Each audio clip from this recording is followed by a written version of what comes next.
We're on the air. Whatever you were going to say, and if you can't say it on the air. I was going to say we might be getting some echo. Or is it clean? It's clean for me. I don't hear anything. You hear something? Oh, nice. Okay, nice. Okay. Well, good evening for me. Good afternoon, good morning, whatever the case may be in this bright, wonderful world of ours. I know it's still sunny for Edwin out in Hawaii, but when isn't it sunny in Hawaii? I'm your humble host, Mike Miller, and I'm here with Edwin Boyette, and this is the Aloha Hour on Blacklist Universe. Oh, so where? Oh, hang on. I've got your Indiegogo up right now. Let me see where you're at. Oh, man, you're doing good. I'm seeing, and I don't know if I'm seeing the same thing you're seeing, but I'm seeing $21,325. Yep. Yeah, broke 21,000 on my last stream. That was nice. Thanks in large part to a fellow named Nick P, who his wife, I assume, is just going to string him up after she gets all this stuff coming in the mail. Why? What? Nick has purchased in at some high tiers. Nick keeps buying more and more stuff. He's up to $70 in shipping alone. So, wow. Well, yeah, Nick, I'm gonna shut off my mail so I don't keep hearing the ding. Quit mail. Yeah, like I always tell everybody, yeah, well, don't get killed. But we're not buying a comic book here, right? We're helping something new to get started, and that's where it's at. Yep.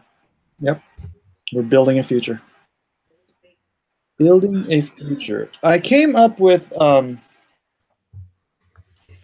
don't think I was talking to you. Did I talk to you about like how I was thinking and this is going to be redundant for those of you who heard me say it earlier today.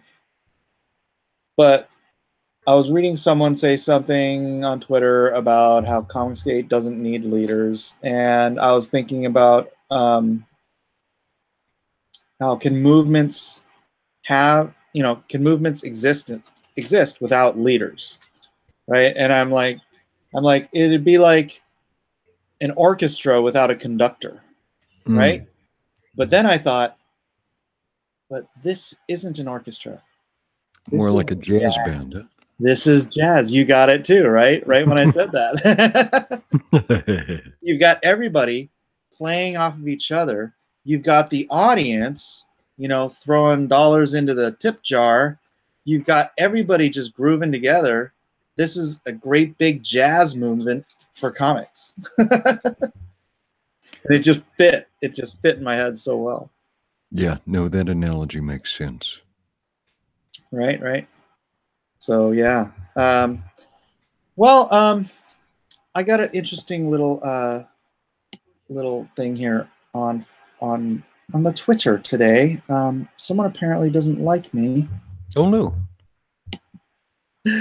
But the things he said were just kind of shocking. And I don't know.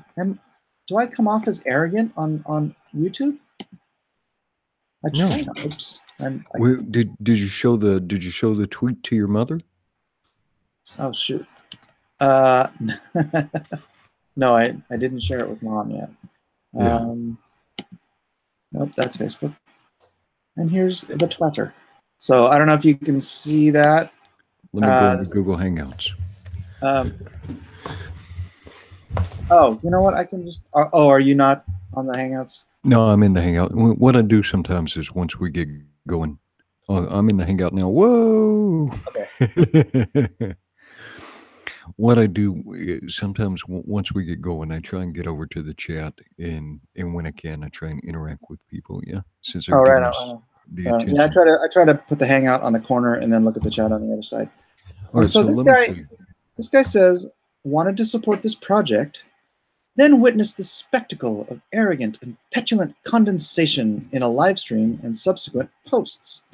Well, so now how could we change this dude's opinion, right? I don't know. I tried to respond nicely. I said, well, you know what they say, no press is bad press. Thanks for sharing my link.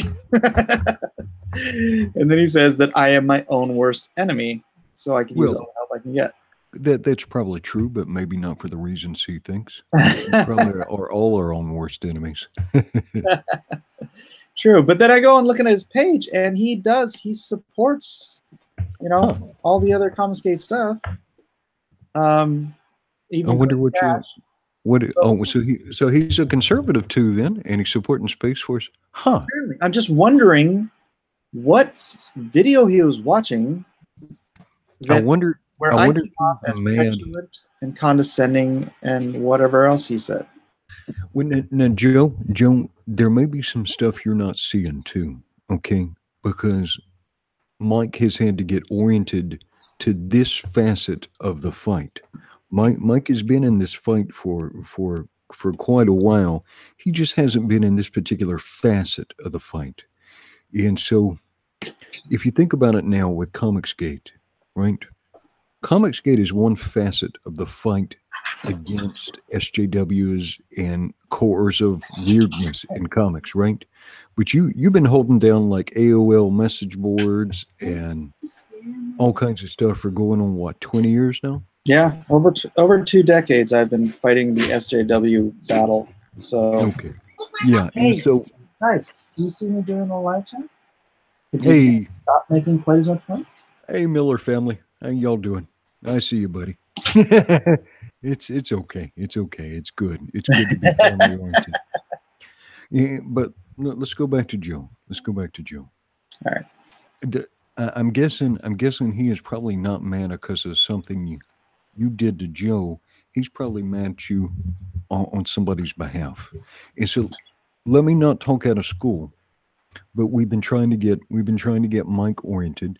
And one of the things that we've done to get Mike oriented is created a conduit between him and some of these newer indie cats, right? Who are right now just trying to get out maybe like their first or second comic book.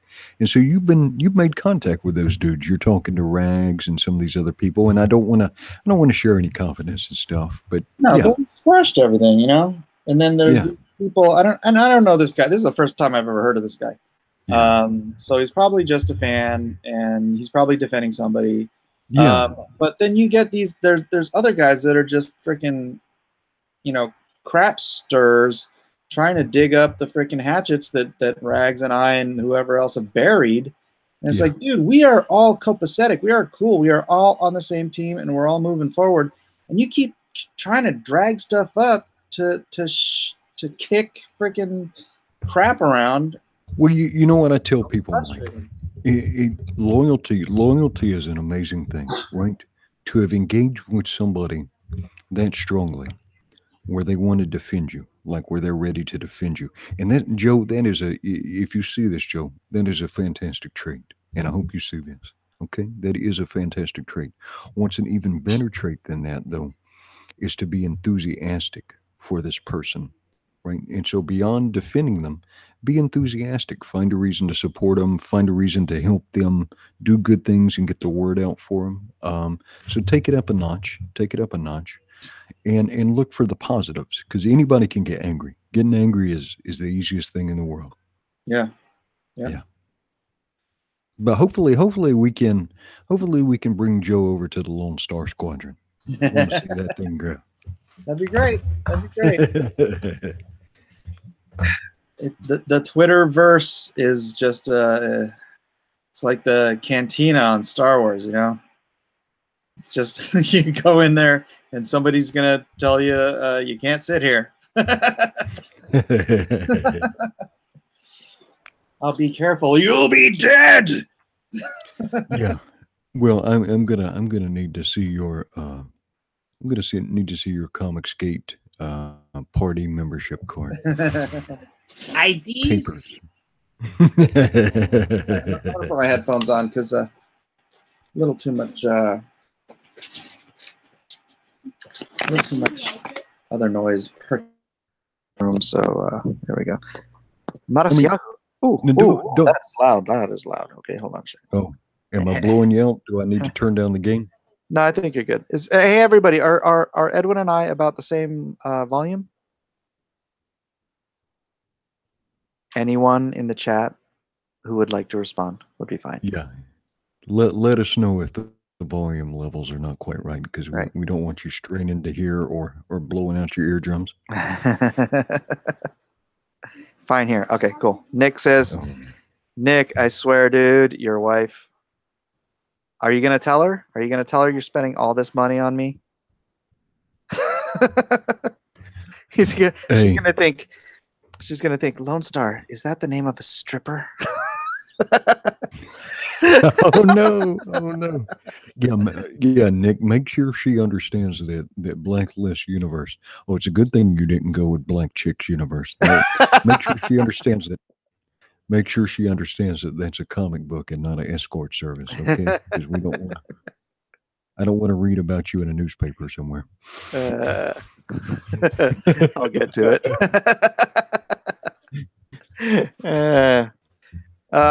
Yeah. Yeah. So I mean, I just want everyone to get along. I don't, it all seemed to just percolate up out of misunderstandings and nonsense, and then people just decide to make it the hill they want to die on, and it's like, man, lighten up. I love you. I love everyone, and I'm really not arrogant. Not as far as I can tell. No, I was thinking use a lot of self-deprecating humor. So, or maybe that was just me making fun of you. I forget what.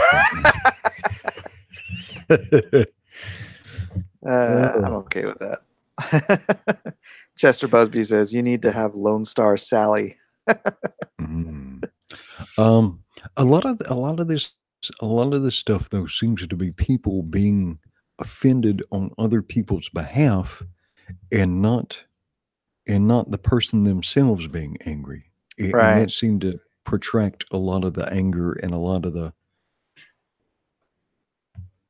Yeah, and I get that, and I get, I have defenders on Twitter too, and God bless them, but I have to step in and just be like, hey man, we got to chill it. We got to chill it, because we're all on the same team. Yeah. And the one guy defending me and one guy defending somebody else don't know each other, and are just going at it with freaking viscerally, and I'm like, dude, everyone lay down your guns. We have a common enemy, and it's not us. So yeah, no, and don't mistake that though, because we're not pacifists. If some of these bad actors, some of these people that want to call people all kinds of crazy names, want to try and get people hurt or fired or anything like that, then yeah, we can brawl with those guys if they don't give us any other chance. Yeah. And I'll be right there with you with two fists of fury. Right? We can get on that right. No friendly fire. Yeah, no friendly fire. Yeah. Madasyahu wants to know what I'm drinking. This is a concoction of sort of a bubbly wine, sort of tastes kind of like a Manischewitz, if you're familiar, and is it like a cedar wine? What is a Manischewitz? Manischewitz is Jewish. It's a Jewish wine. It's kind of bubbly. It's kind of sweet, and then I mix port into it because I like my wine to have a little kick. How old am I? I'm 45 now. Kosher? It's kosher. Put down your guns or the black guy gets it. Oh no. That's a Blazing Saddles reference. Oh, is it? Oh, it is. Oh, that's right. It is. Man, that movie couldn't even be made now. I know. There would be riots. If somebody tried to film, as soon as that script got out, there would be riots. Yep, I said it before. Yep, exactly. But and the funny thing is, humor. I stand by this statement. That movie did more for race relations than any race hustler of the following 3 decades. Because if you can laugh at racism, you take its power away. And I think you and I have had this conversation before. But it's so true to me. It's like, you you laugh at the stupidity of what racism is, and people are like, well, I don't want to be that idiot, right? As opposed to just taking it so seriously now that you can't even mention it. It's ridiculous. It's bizarre. Well, it makes people so wired up and so bitter, right? This whole fighting racism makes people so bitter that people are probably worse off than if there had been no discussion at all, right? Because when people are bitter and they're angry because they've had things foisted upon them, and I'm not talking about like when stuff was desegregated, that kind of foisting. I'm talking about like in 2018 when people were just having all this stuff shoved on them, and like the whole idea of like microaggressions and all this, people like just losing their minds over minutia. It gets people so crazy that everybody's just bitter and angry, and more bad stuff is likely to happen than if we all just kind of chilled and laughed at each other's jokes, and we're able to look a little bit closer at the points of commonality, right? Yeah, yeah. The problem is that these people are grim and determined to be offended. So they will find anything they can, any excuse to find something offensive. So, yeah. So now you have microaggressions. Oh my gosh, you didn't use the word. You didn't use the right adjective. You didn't use the right adverb. So you are clearly attacking my whatever freaking identity politics group they happen to be part of, right? It's so sad. It's like, dude, grow some freaking thick skin and just learn how to get along with people and stop worrying about, trying to push some political agenda all your life. It's like, just live your life. Yeah, yeah. And most people are worried about their own stuff. It's not like people are sitting around thinking about how to be, horrible to somebody else. Most people are just caught up in their own stuff most days. Yeah. As well as microaggressions, though, that sounds like a segue into a Chisai joke, though.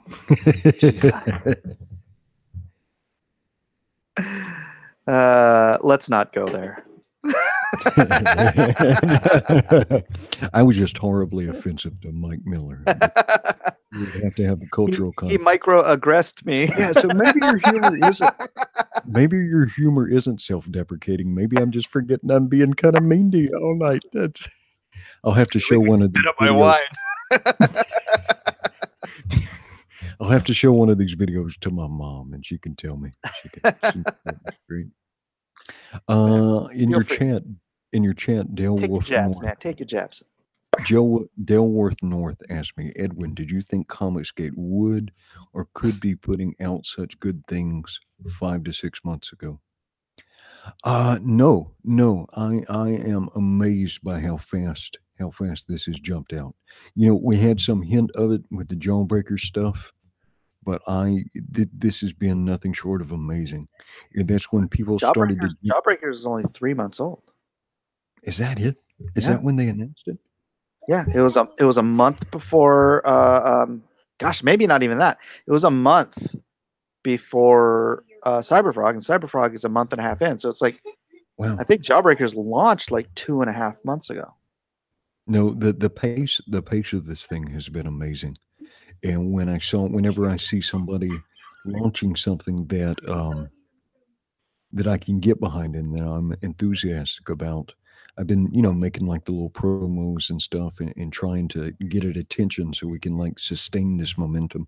All right. Now, would you consider Alt Hero, because Alt Hero was a few months before Jawbreakers, would you consider that a Comicsgate thing, or are we drawing the line at alt-right racist like Vox Day? It's a crowdfunded comic, but Vox Day is almost his own kind of universe too. Yeah. But there is points of overlap. Some of the points of overlap, I think Timothy Lim was originally going to do something with that. I think John De La Rose is going to do like a novelization or something. And then Chuck Dixon is doing like the Avalon side. So there is some overlap, but Vox Day is his own universe, and he has got like an intensely loyal fan base.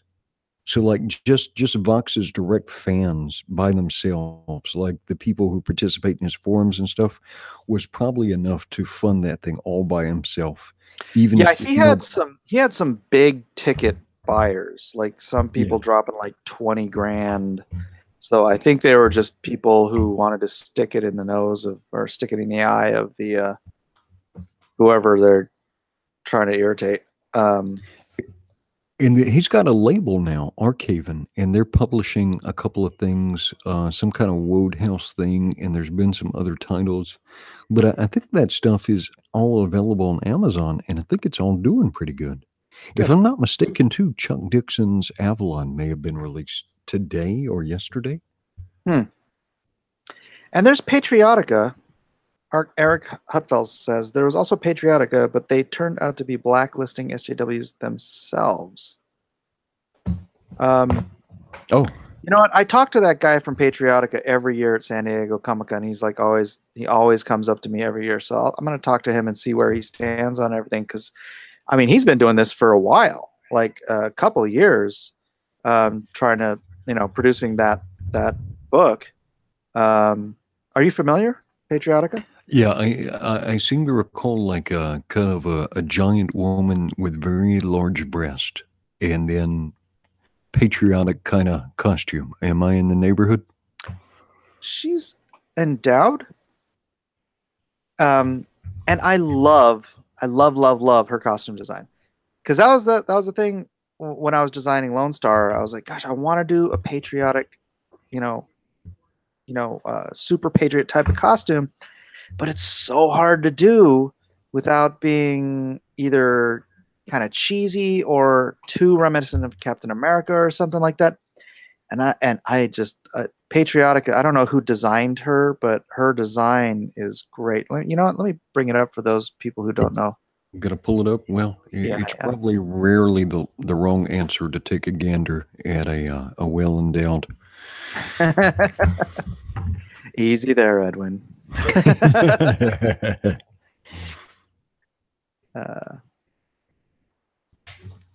Let's see. Oh. Sorry, you chat while I try to get this Miller children, look away, just in case. This better not be porn. Yeah. Is this the Kickstarter? Am I on the right one? Just in case something inappropriate comes up.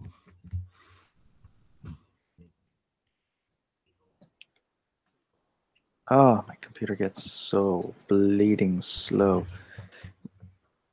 All right, let me get to Hangouts and swap this. Oh, yes, you're right. I didn't even, for some reason, that didn't even stick in my mind. The part that stuck very well in your mind.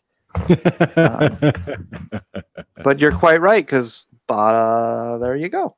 Bada bing. Bada bing, bada bang. But, yeah, so I talked to her. Look at this. It's really well drawn. I haven't read any of them. But he always talks to me about like doing something with it or something. But it just looks fantastic. And he's been doing this for a while. So, I mean, August 2017, estimated delivery date. So that was a year ago just for the delivery on this Kickstarter. And I don't even know if this, this is the first issue. And look, he did $42,000 back then without anybody. With 1,000 backers, so he was pulling in not quite $40 per backer. All right, so you got digital download for 10, digital download for 5, $15 for the book, $18 for the variant, $20 for the Kickstarter. I guess multiple different covers. Book 2 combo, $50 for Chrome. He was getting into Chromium before Ethan was trying to bring it back. Yeah, so I don't know how you can get it now. So how long did his Kickstarter run? Can we see that? How do you look at that? I was Yeah, just she trying got to all see if the it thing. shows like a launch date and a delivery date. Let's see. Created by Ron Z. Right. I don't see any dates. Where do you see Are there dates? updates? Maybe look at the updates because he's got multiple updates. So maybe that will show us when it was started. Yeah, I mean, that's a cool costume, I gotta say. For using the Yeah. stars and bars on a costume for a girl, that's a nice costume. Well, you can see when he's posted like his milestones there. Does it show a date on these things? I don't see one.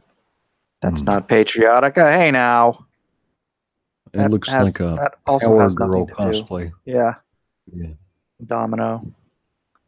Here's cheer luck. Yeah, no dates. It just said delivered December 17th, 2017. This art, I can't see. No, there's no date on the art. Huh. That's cute. Well, he had like a lot of milestones then. Yeah, I guess so. So I'm guessing this thing probably exceeded his expectations. Oh, that's nice. That's cool. Who did that? Oh, the Electra. Yeah. Naughty and nice. Mm-hmm. I remember that. Marat Michaels art example. Oh, he must have been getting Marat to do stuff too. Little Jessica Rabbit. Oh, that's nice. That looks like Edu. No, Chuck Perez. Sticker. Sticker. Oh, that's who did that? Mike Chrome. That's a nice piece. It even looks good in black and white. Yeah. Yeah, I'm always second guessing my costume designs. I don't think I'm the world's greatest designer. I'm actually, it's oddly enough, I'm better at taking someone else's design and making it look better than designing stuff from scratch on my own. Hey, now we don't need to see that. Silver Brothers. Oh, that's Mike DeBalfo. Wow, he had unlocks for every $1,000. What the heck? Yeah, I'm guessing he grossly exceeded his original goal. It's crazy. Check again. All right. So that's Patriotica. Anyways, and she's been around much longer in this space, but I don't think he's on YouTube or maybe not even on Twitter. It's Ron Z. I wonder how we could even. Let's go to Twitter and see if he's on here.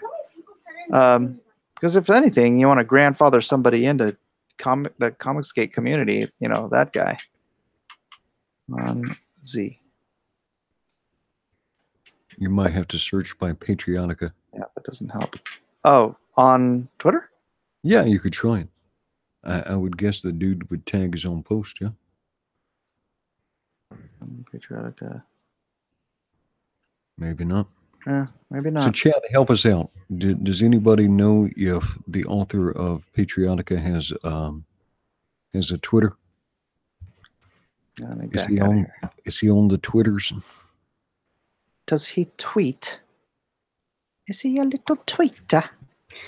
Yeah, let's see. Zach Hawkins. Evening, folks. I hope we're all doing well tonight. Zach, if I was doing any better, I couldn't stand it. We are God blessed, my friend. Recruit Ron Z. Yeah, I'll see him this week. I see him, like I said, he comes to my booth every single San Diego Comic-Con. So, yeah, I'll talk to him then.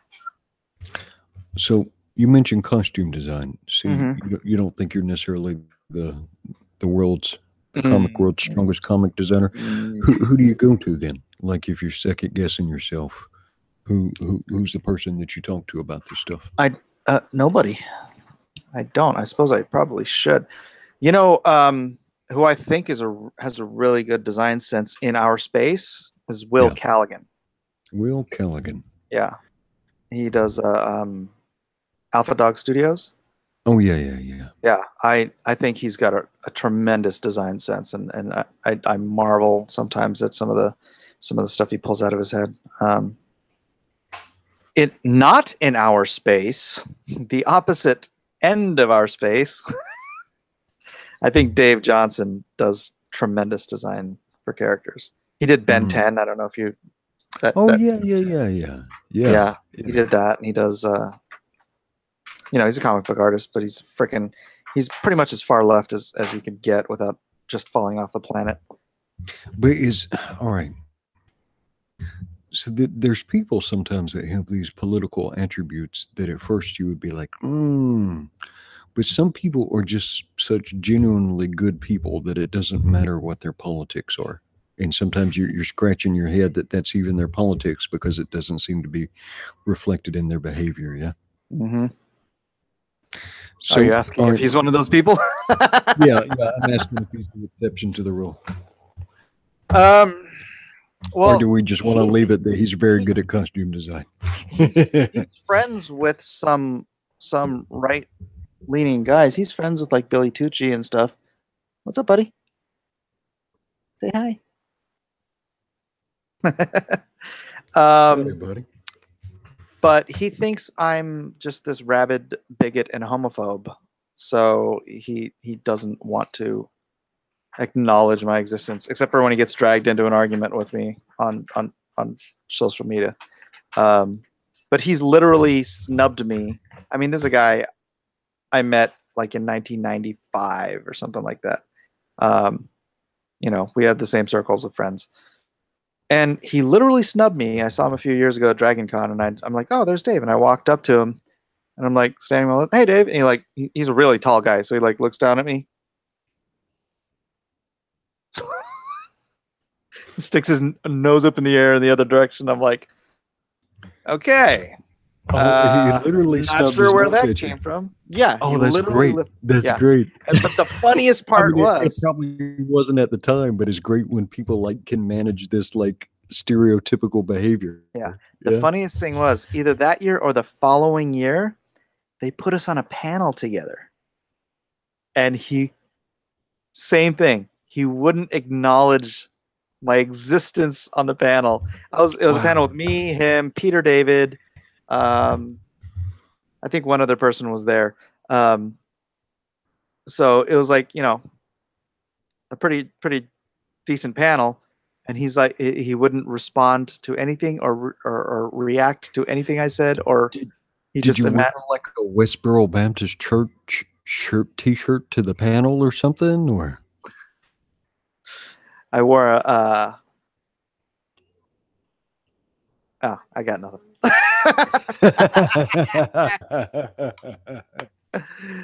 But yeah, he's the guy that told. Oh, gosh, maybe I shouldn't say things that are probably private. So. You're talking out. Yeah. Don't betray people's confidence. Yeah. This is something that makes me kind of nuts on Twitter too, where people will share me DMs of conversations. I'm like, yeah, I saw your video today. I don't want to know this stuff, right? If someone wants to hate me, let them hate me in private. yeah, exactly. Leave me with a good opinion of them, even if it's a fake opinion. Leave me with or underinformed opinion. Let me keep a good opinion. Ooh, Chester Busby said the second patriotic Kickstarter made $49,000. Very nice. See. Come on, Mike, give us dirt on other artists. No, sorry, I'm not a mudslinger. All right, so I was going to talk artisting here because you said you're not the world's greatest costume designer. Mm-hmm. What do you think are objectively? What is your strength as a comic book artist and a storyteller? And don't give me like an all shucks answer and try and deflect. What are you actually? What do you feel like you're strong at? I'm not full of false humility either. No, I say that about my skills as a designer because I know it's to be true. But what do you feel like you are strong on? What are your strengths? Expression, storytelling, And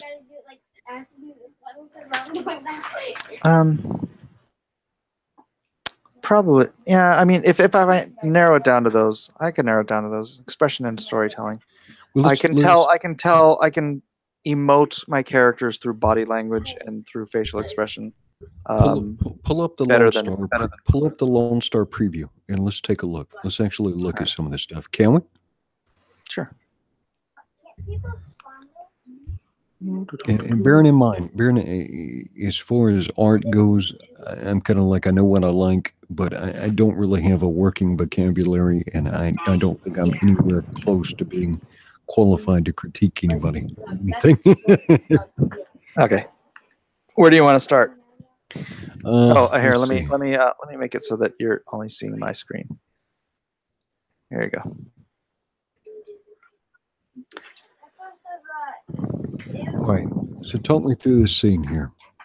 As far as your anatomy goes, how good do you think your anatomical portrayal is here? I know where I need help. I know where I should be studying, but I just I don't have the time to take time out of the actual production to do the study work that I should be doing. And it's generally in this part of the arm here. Okay. Can you see what I'm doing? Yeah. The back muscles, especially the lower back, don't tend to come ring true to me often. Okay. I often have a little trouble. You can't see it here because they've got clothes on, but connecting the back of the knee in a believable way, in a way that I find believable. I'm sure there's, a lot of people couldn't tell the difference, but I'm a bit of a stickler. So yeah, those are my general problem areas. Positions like this they're challenging and difficult because you're not always drawing them. Now, his right arm looks like it's broken. That is correct. Yeah. His hand is backwards here. Okay. So this is the fellow that gets his that gets discipline. Gets his discipline. And so if you look closely, you'll notice that this figure, even though they all have similar tats and similar uniform, there are some differences. They got some different pants, some different shoes. They all just have the shaved head. So if you look real close, it almost looks like the character is, what do you call it? Statted? Not statted, but kind of replicated, but that's not the case. No, they're not. They're not wearing uniforms. They're just wearing, like, what do you this one's got combat boots on. And what do you call the depiction of, like, you see like the folds and creases of their clothing? What do you call that? Clothes, material, folds. Okay. I don't know. No, that looks nice. That looks nice there. Thank you. That's something I'd like to be better at, but I think I am better at than a lot of comic book artists. A lot of comic book artists spend so much time focusing on anatomy that they just kind of let material slide. And I love drawing material. It's a challenge. I mean, like drawing the pants, and I didn't reference, I probably should have referenced, but drawing the pants down, like, so that their underwear is showing, and then making it stretch out here. I did that all on my head because it's not like I could grab some baggy jeans and put somebody in that position to reference it. You know what I think is missing from this? And maybe I'm just not seeing it. I don't see any blood. No, I didn't put any blood on the cover. No. Or would that be overkill? Maybe it wouldn't well, look as good. I mean, for the cover, it doesn't have to be. The cover just has to portray something that happened in the book. This isn't exactly what happened. I mean, in the book, this guy's got hair. This guy's wearing a baseball cap. This one's wearing a T-shirt.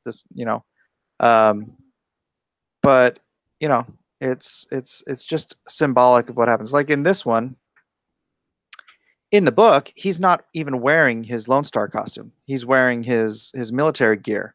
Oh, that's right. And he's not alone. He's with all the unknown soldiers. So this battle isn't him alone against all the vampires. It's the unknown soldiers against the Covenant vampires. Spoilers. Well, I think everybody who's paying attention now has figured out that vampires play some kind of role. Yeah. Yeah. So, yeah. I do like the emblem, though. The Lone Star emblem does look good. The eagle? Yeah. Thank you. Yeah, I do want to make those shirts. I wish I had one like before San Diego. That'd be rad. But that's not going to happen. So let's go back to, can we go back to that first image again? Sure. All right, so let's take a look at your guns. Are you good at guns? Yeah, I should have referenced, but this is more or less a Browning 9mm. The Browning doesn't have this groove on the side for the handle. Right. It actually, the Browning handle groove comes up from back here and up to here. So I don't know why I didn't just do a complete Browning, but it's more or less a Browning. I actually do like that hatching you put on the asphalt there. Oh, thank you. Yeah, that came out good because it looks like he's standing on a surface, and I can see it now. Right. Instead of kind of hovering off the surface, it definitely looks like he's standing on a... Yeah. What is he looking at, though? What is he looking at? Is he looking at a security camera or looking at us? Looking at us? And there's your Lone Star's getting ready to take your lunch money. This is a freaking 44 snub nose. I don't even know if they exist. But this is way bigger than a 38, but I made it a snub nose anyways. But that's a basic Smith & Wesson handle, so. Right. And you can kind of get the perspective from his hand there. You can kind of clue in about the size of the handgun. Yeah. And yeah, those are out of my head. I could have referenced them, but there's a few guns I have pretty well registered in my brain, so I could kind of draw them from. So that looks like is that called an aviator's cap, or what is his? Yeah, that's an aviator's cap. Yeah, it looks good here. The blues you used, and this is all your colors, right? This is Teodoro Gonzalez, a fugitive from Venezuela, from the socialist state of Venezuela. Oh, well. Yeah, Teo's been a colorist of mine for years on a whole bunch of different projects. He's the one that colored all the AFAR, the Bible book stuff. Oh, and not a lot of people noticed this here. Cyber Frog. Is it? Nice. Oh, yeah. Is that a bottle of hooch? That it is hooch, and it says hooch. Yeah, so when I'm low on money, but I still need to get stinking drunk, I'll reach for a bottle of hooch. Then I made sure I got all the tattoos nice and pretty. Nice. Tattoos. BM18. I need to change this to 15 because there's actually a gang called the 18th Street Gang, and I don't want to piss them off either. Yeah, it's better if you keep your blood inside your body. Yeah. It's just a better way to go about life. Yeah. But yeah. There it is. Yeah, it came out good. All right, so can we go through some more? Yeah, what do you want? Let's go through the further on down the preview, the stuff where let's start with the pigeon scene, maybe. You don't want to start with Lone Star. Yeah. This one was good. Can we make it bigger? Is that possible? Or yeah, there we go. It's not great resolution because it's just off the thing, but boy, a lot of people are taking really kindly to this costume design, which is funny because I designed it on this page. I seriously, I was just sitting at a con in Phoenix, and it was really slow. And I'm like, I'm not going to waste my time. I'm going to draw. Because I wanted to do this homage piece for a while, because I know it takes play. It takes. You remember in the story when they're in the library? Yeah. Yeah, this is the piece that he shows. Oh, gotcha. Right. So I knew I needed to draw it for something at some point. People are like, what library? What are you talking about? And so I just kind of sat there and worked this costume out on the page. And it's funny. I got a lot of response. People are like, oh, I love that costume. I love that costume. The way the eagle's wings kind of come up on his shoulders, right, and kind of set off his traps. No, that's slick, man. That looks good. And he's got a little bit of like a popped color there. Yep. Well, I was trying to, because he wears the bomber's jacket, so he's got the collar up in his regular outfit. So I was like, oh, let's give him a collar here too. And it's basically just the same headgear. Yeah. So, so it's I don't know. I may have to do something with that. Now, what is the one fella? The one fella's at the position of attention, and he's firing his Luger, I'm guessing. Yeah. What's funny is I drew a PPSH here, which is a Russian gun, but on the original Captain America cover, he's shooting a Thompson. Oh, that's funny. The Nazi has a Thompson. The Nazi has a Thompson. So my grandfather. This is Bernie Sanders right here. It's not a very good likeness, but that's funny. My grandfather was in the European theater. Oh yeah. He was in the Army Air Corps. He was in Normandy, but he smuggled back a Thompson 45 submachine gun. Nice. Back from Europe. Yeah. And so it's funny. I was inking this because I wanted to ink it all with a brush to get the same feel as the original Captain America cover. Although, I wasn't trying to mimic the inks exactly. And the dude comes by. Steve Rude comes by, and he just stands over me, watching me ink. And I look up, and I'm like, "Oh, hey, Steve." And he doesn't remember me. We met years and years ago, but he's a hard guy not to recognize. And he's like, "Do you mind if I watch? I love watching people work with real tools." So he just stood there watching me for 20, 25 minutes inking. And then we were chit-chatting about tools and whatnot. Lone Star's wingman. Yeah. Spitfire. Yeah. Not long for this world. Sorry. So this is the first promo image I did of Lone Star. All right, now I see. Hang on. You're going too fast. Go up just okay. All right, so it looks like you got a hobo there, Depression era guy coming up with either a switchblade or a straight razor. Switchblade. And somebody has stepped in front of their family. Yeah, this is his older brother. This is his mom. Their dad was away. Gosh, should I tell this stuff? I guess it's their dad was a traveling salesman. So their dad was away, and they lived a little ways outside of town. So the mother tells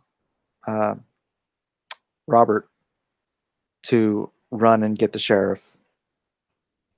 So he ran, and by the time he got back, his mother was defiled and his brother was dead. Oh. So that's the tragedy that born in tragedy that shaped his need to save people. And that's the the police usually too late kind of attitude. So what do you think? You think Lone Star's what? About maybe 5'11", maybe 185, 190 pounds? Yeah, somewhere around 6 feet. Yeah. Give or take.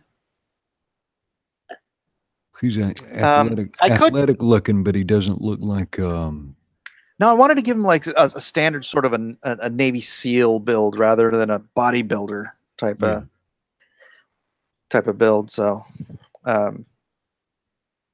although, I wouldn't mind Chris Pratt's build if he's going to play him.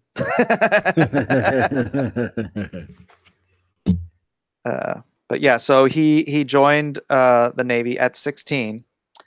And it was, back when they had biplanes. It was before the Air Force was formed. The Air Force was formed after World War II in 1947.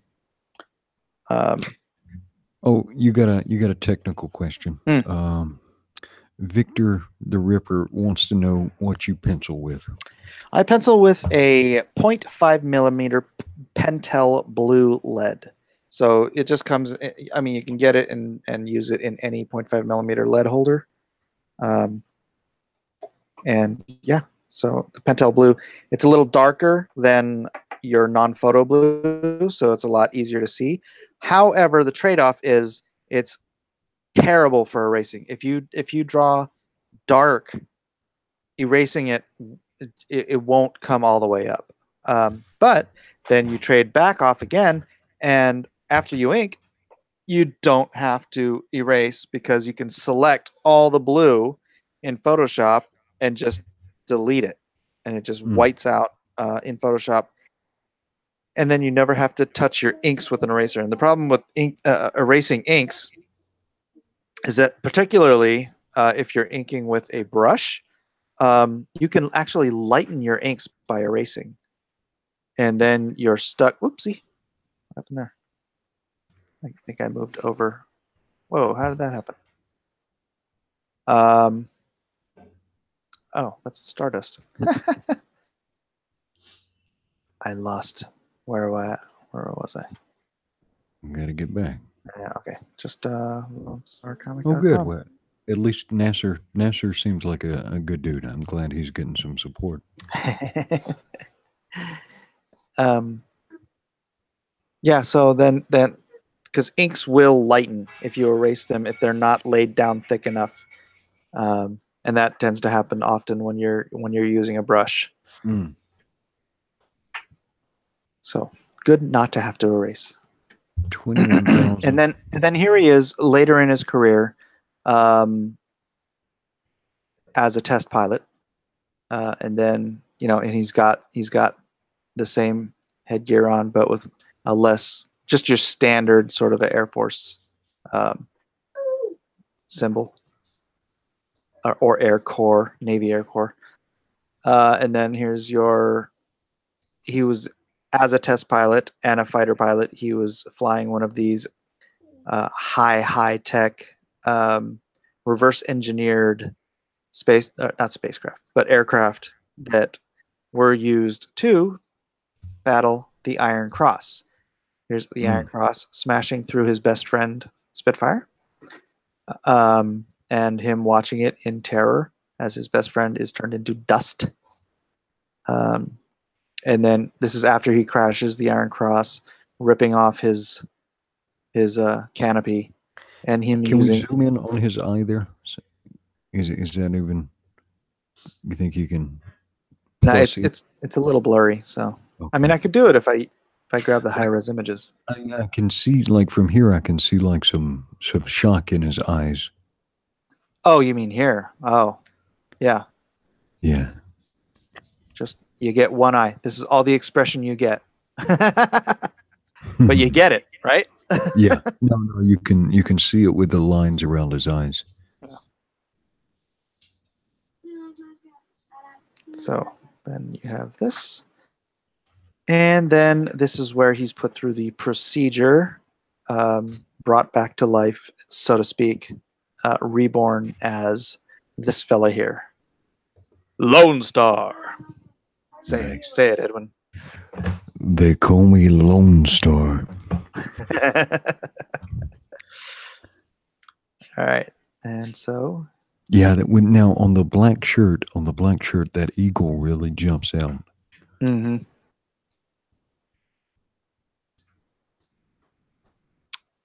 Are you going to keep the fuzzy lining on the shepherd's jacket? Yeah. Okay. Why? Why wouldn't? Oh, just the detail on it. Just the detail on it. Is that going to be? How's that going to be drawing that and drawing that and drawing that? Or is that fast for you? That's easy. Organic stuff is really simple. The thing that gets to me is drawing the freaking zippers on every time. All right, now how'd you do your buildings? How'd you do your buildings in the background? The buildings, I printed out a blue line. What? Are you drawing? Then why are you tapping me, buddy? I printed out a blue line of a cityscape, Okay. and then I inked it.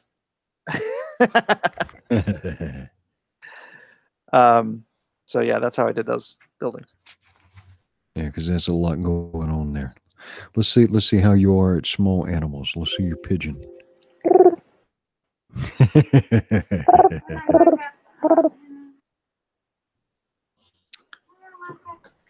And I made sure he had 2 toes in front and 2 toes in back, because most people would probably think that pigeons have 3 toes in the front and 1 toe in the back, but they don't. It's the details. There's my pigeon there.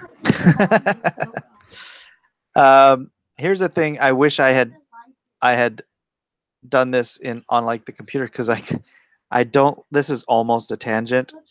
I would have scooted him up about an eighth of an inch here, so that he was equidistant from here to here, so he's a little more centered. Otherwise, break this line with his knee. But right. I don't know. I might still mess with it. You never know. So on this first page, are there any sound effects besides the coo? No. I mean, does the parkour not have a sound effect because it's a small inset? I'll be honest with you. I'm not a huge fan of sound effects in comic books. Got it. My son just drew a muscle man with a horse head. Look, can we see it, or is it? Here, they want to see it. Let's see what you got. Hold on a second. Let me stop screen sharing real quick.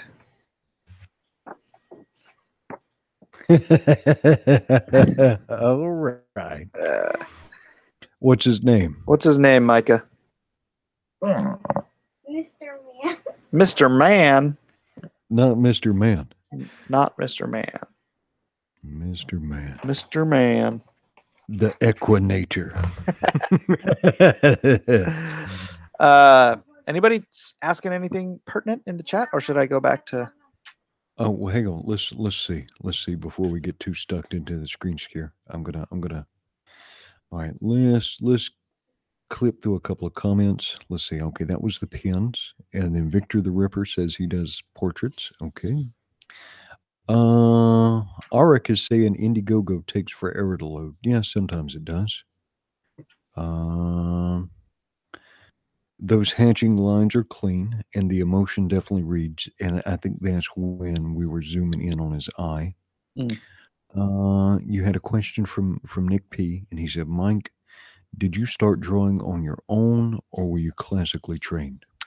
I started drawing on my own with my older brother Shogo when I was a little kid, like probably 2 or 3 years old, and just developed a love for it that most kids outgrow, but I did not. And so my mom was also an artist, so I would go and steal her art books. Although, being a Japanese woman, she had art books on things like, oh, he's watching Full Metal Alchemist. Birds and flowers and horses and stuff. But the one book she had that I'm really glad I studied and learned in 3rd or 4th grade was perspective. I had a very limited selection of books to read, art books to read, because they were just what she had. And that perspective one, I mean, it stuck with me at an early age. A lot of guys my age still suck at perspective, but I got it in early in my retinue. So that was good. That was great. And boy, learning how to draw horse heads in 4th grade really came in when I was doing the Hedge Knight books and all the Game of Thrones stuff. But then in like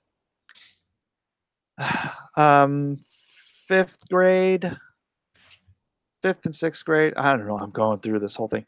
I started drawing a lot from not just Oh no, this was before comics. So no. I got into comics in 3rd grade. So 3rd grade to 5th grade, I was drawing a lot from comics and Dungeons and Dragons books. And then I got How to Draw Comics the Marvel Way. Now, Dungeons and Dragons books at that time, because we're close to the same age here. You're talking about the old. You're talking about like AD&D, like the soft cover red books. You remember the one with the red dragon on the front? Yep, That's the one I had. I got that for Christmas one year. Yeah. So yeah. Nerd. I can't see old school D&D, bruh. I had the same one. And so yeah, I was self-taught, learning from comics. I don't want to say I learned a lot from my art teachers in school because they were, well, my high school art teacher was just terrible. Hopefully she's dead now, so she doesn't hear me saying that. But yeah, because that makes it better. But she gave me a C. This woman gave me a C in art because she said I wasn't trying hard enough. I'm like, girl. Well, maybe based on the glimpses of talent, of natural ability that you showed to her, maybe that's why she felt like you weren't trying hard enough. I just kind of figured she was jealous at the time. Oh, just a mean old lady, huh? Well, it was really funny because I was a TA in the class next door, and I snuck into her class one time. Well, I didn't not sneak in. I would go into her class all the time because my friends were in that class, and my friend Michelle was, she had to do this still life thing, and I'm like, here, let me do it. So I banged it out. Everyone in the class is taking 45 minutes to do this. So I'm there and I bang this thing out in 5 minutes. I basically do her thing while the teacher's not looking. And then I walk away and the teacher's walking around the class and she grabs Michelle's piece and she's like, oh, Michelle. And then she takes it to the front of class and she shows everyone. She's like, this is the kind of thing that she blah, blah. But she would never, ever, ever do anything like that with anything that I did. She just freaking hated me. But it was me squirting something out in 5 minutes that she thought somebody else did, and she was all guffawing over it. I'm like, you are the worst human being at this school. How you like me now? How you like me now? If you could see these Lone Star dollars coming in. So in between then and junior college, it was all self-taught. I did take one life drawing course in junior college. But it really wasn't until I met a friend, Neil Lamb, who was an art teacher at the Jeff Watts Atelier here in San Diego, and he was looking at my stuff. And I said, tell me what you think. And he just ripped it to tiny little pieces. Told me all the stuff that was wrong with it. And I looked at it and he's like, wow, he's freaking right. And so from that point on, I gained this perspective that no matter how good I might have thought my art was before, it was not. Compared to someone who can't draw, it's great, but compared to someone who knows what they're doing, it was really not. And it was then that I would work on the things he told me to work on. He didn't sit down and teach me stuff, but he would I got the Bridgman book and I started studying.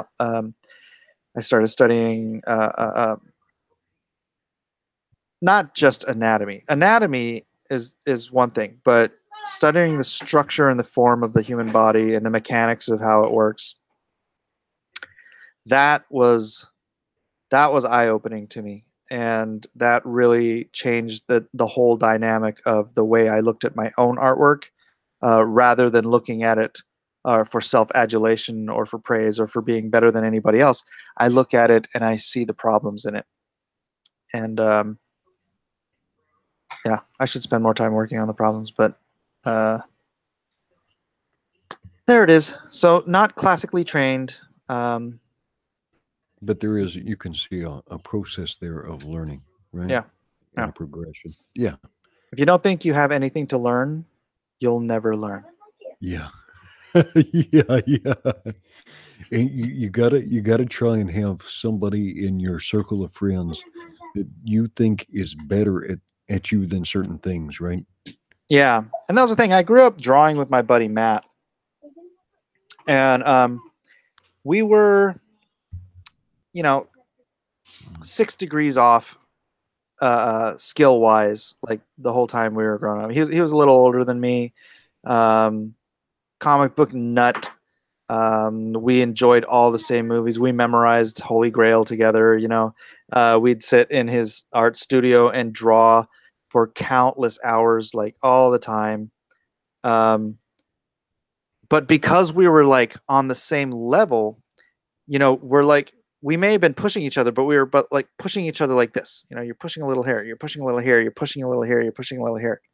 It really did what you said. You need somebody up here to like slap you down, break down all the stuff that you thought you knew, and then rebuild you with the right understandings of how to do stuff. And that's why on my You Can Draw videos, I'm starting from scratch. I'm starting from the stick figure, and then I work into gesture, and then I work into blocking, and then I'm working into posing, and the next one I don't even know what I'll be working on when I get around to it. But it's for people who want to start over in their understanding and rebuild their concept of how to create, characters out of their own mind and imagination. Very good. Thank you. All right. So we got another question here. So this has already been quoted, and this is from Grant Hall. Quotations. My art teacher was horrible. Hopefully she's dead.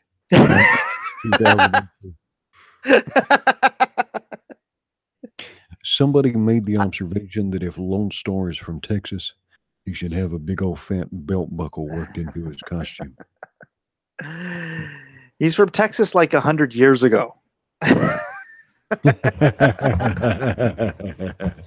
I would like to say that I did really like my art teachers in middle school. Peggy Miller was her name at the time. She's since changed her name. I found her and befriended her on Facebook. She's still around. Oh, cool. Miss Elsner. Was it Elsner? I won't be friending on Facebook.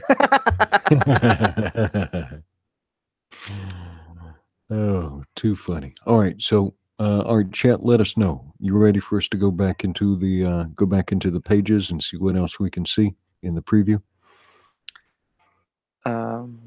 Great insights, Mike. Interesting stuff. Thank you, Nick. Thanks for the question, Nick. Always good to delve back into my past. Go get Daddy's belt buckle. Yeah.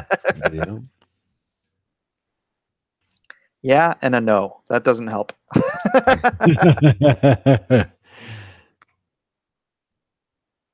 All right. Well, Dennis gave us a clear yes. So let's go back into that preview. And I think we left off on the small inset. Where he's doing parkour. Is that right? And so, Victor the Ripper, the preview that you're seeing here is actually available on the Indiegogo page. And so this will wet your whistle, but it shouldn't spoil anything for you.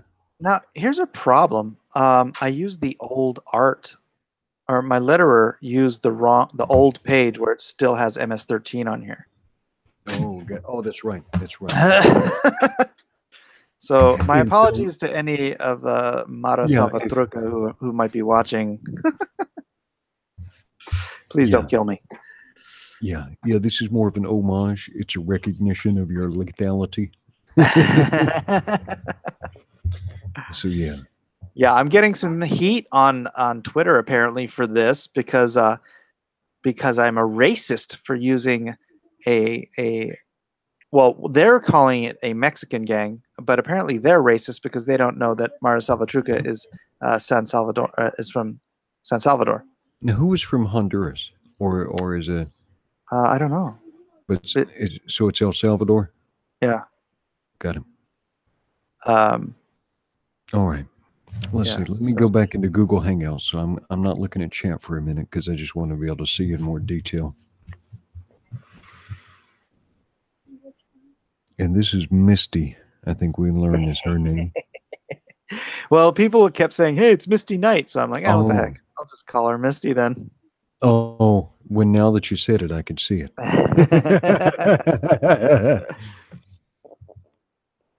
And he has some dog tag. Did you look anymore? Oh, no, that's not a dog tag. That's a saint. Oh, is it a saint? They're all Catholic. It's an icon. Oh, okay. Yeah, that makes sense. They're all Catholic down there. They're just not very good at it. Let me see his eyes again.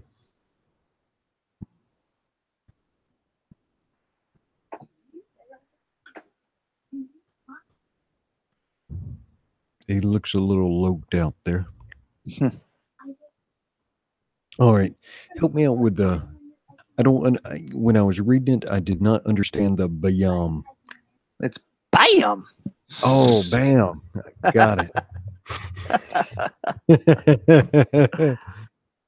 Oh, yeah. And when you do the next read through, when you get through this part where he's in the sea of miscreants, read this part more conversationally. More conversationally. Okay. Yeah, because he's talking to a pigeon. And I was going to ask Chad, I wonder, if he's just sitting around talking to the pigeon. Let me see if I can make my voice higher. All right, when he's just talking to the pigeon, is his voice more? This is more up here?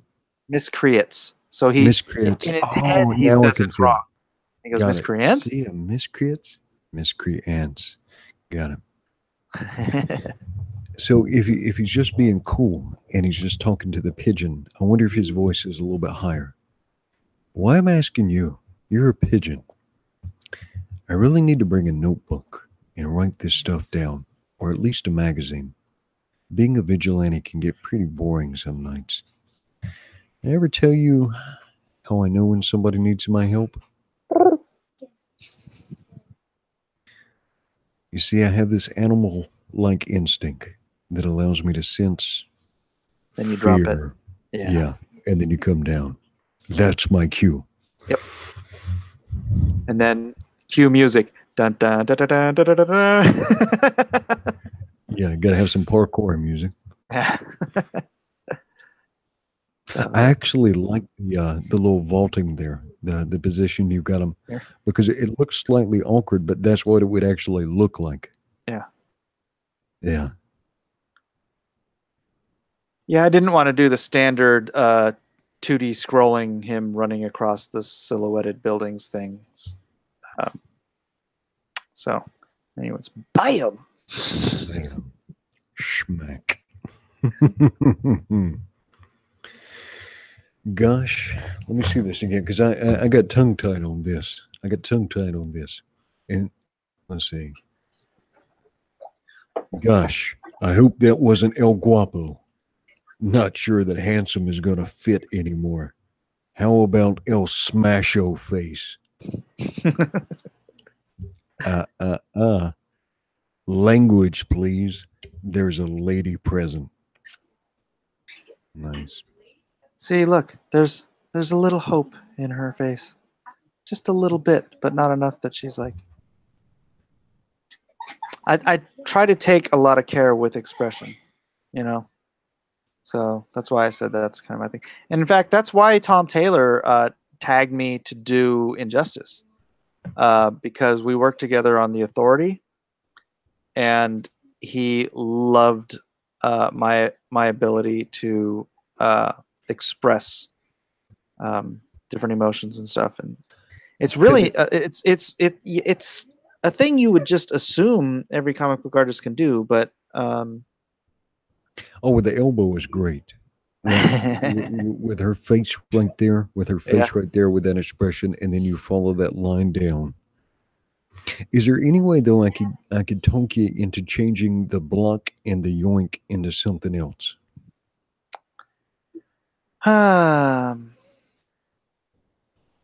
Such as?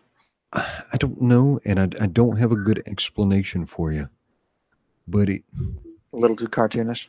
it doesn't seem to fit somehow. And it's like, this is a great piece. This is a great piece, dude, the way it flows. Yeah, I'll consider that. Yeah. And I wish I had something to tell you to change it to. But I don't feel like it seems extraneous somehow. Yeah. I feel you. I wish I was a better criticizer and tell you the technical reason and all that stuff. I feel like it. The pinata is great, though. The pinata line? Yeah. Read it. Read it. All right, here we go. Let me get a breath. You don't slice pinatas open. You beat them open with a stick. Like how I'm going to beat you open if you don't drop that knife and let her go now. Yeah, that's great. That's great, Mike. I love that. It's fun. Fun. We're going to have to do a couple run-throughs on that and then have it animated. Be fun. Yeah. And I need to fix the spelling on essay. Apparently there's only one S in essay. Oh, are you really going to be able to get that animated? Well, not animated like fully animated. I just mean like, but kind of like you kind of pop it around a little bit. Yeah, kind of like we did on the preview. Yeah. Oh man, that'd be awesome. I would like to get it colored first, though. Help me out with pronunciation, because I don't want to butcher this. It sounds like it might be one of your people. Iwazaru. Iwazaru? Iwazaru? IWA. Hold on a second. Zaru. Zaru? Yeah. Izawaru. Okay. He's asking, is Lone Star supposed to be a goofball kind of guy? A little bit. I wouldn't go Andy Dwyer goofball, but I'd go kind of Star-Lord goofball.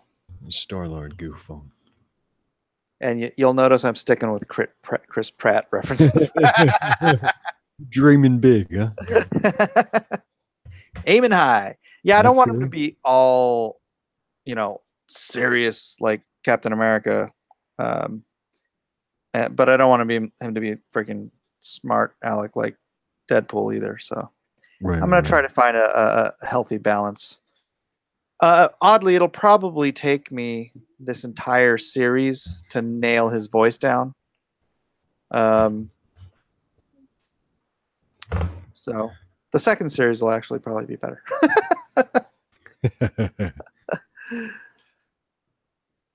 So what is Grant Hall says, change block to nice try and yoink to I'll take that. Would that work? I thought there was already a I'll take that somewhere. Now, can I borrow this? Oh, yeah. I'll take that. Or maybe I'm keeping that. Meaning a couple of your fingers. They're staying with me. Yeah, I'll think of something. Razdoc has a question for you. He says, what music do you like, Mike and Edwin? I'll let you go first. I am kind of a classic rock guy, but I've got a wide ranging taste. Yeah, I'm quite eclectic myself. Yeah, but simple answer would be probably classic rock. The Beatles were my favorite band growing up. I never really dug the Stones too much. Yeah. But I do You're like. never going to be a beast of burden. No, I'm not saying they didn't have great songs. Right. But it was like one of my first, like my first tape was Tattoo You. My dad bought it for me because he thought I'd like it. But I didn't. I just, I don't know. There was some good stuff on there, but I just didn't. It wasn't my taste. I was really, really into the Beatles. And then I kind of went backwards on rock. Like I got into stuff like Herman's Hermits. You know, more like British Invasion, but not the Stones. And I mean, the early Stones stuff I dug, but the stuff they were producing in the 80s, yeah, not for me. But I really dug Aerosmith growing up. Loved Guns N' Roses. Mm-hmm. Saw Guns N' Roses and Metallica in concert a couple times. Metallica before they cut their hair was awesome. Everything after that just sounds like regurgitated Metallica from before they cut their hair. It's more like a Luminica now, huh? Plexiglasica. Plexiglasica. Elvis. Love Elvis. In the ghetto. In the ghetto. Yeah. Man, I even love Elvis movies. You ever see Frankie and Johnny? I haven't seen Frankie and Johnny. I have seen Blue Hawaii though. Frankie and Johnny was with Ellie Mae from Ellie Mae Clampett. She sure had some nice biscuits. She was a doll. Yeah, she's a good-looking gal. It's funny when you're, 12 years old watching Ellie Mae Clampett from old black and white TV, and you're like, "Hey now." I'm experiencing a strange sensation. Is it fear or danger? No, it's puberty. Yeah. But then in high school, I got more into like the alternate scene, alternate punk, listening to like the Smiths or something. No, hell no. No, like Minor Threat, Dead Kennedys, the Cramps, like Madness, Bad Manners, ska, punk. I hated The Cure because everybody else liked them. I hated the Smiths because they were the Smiths.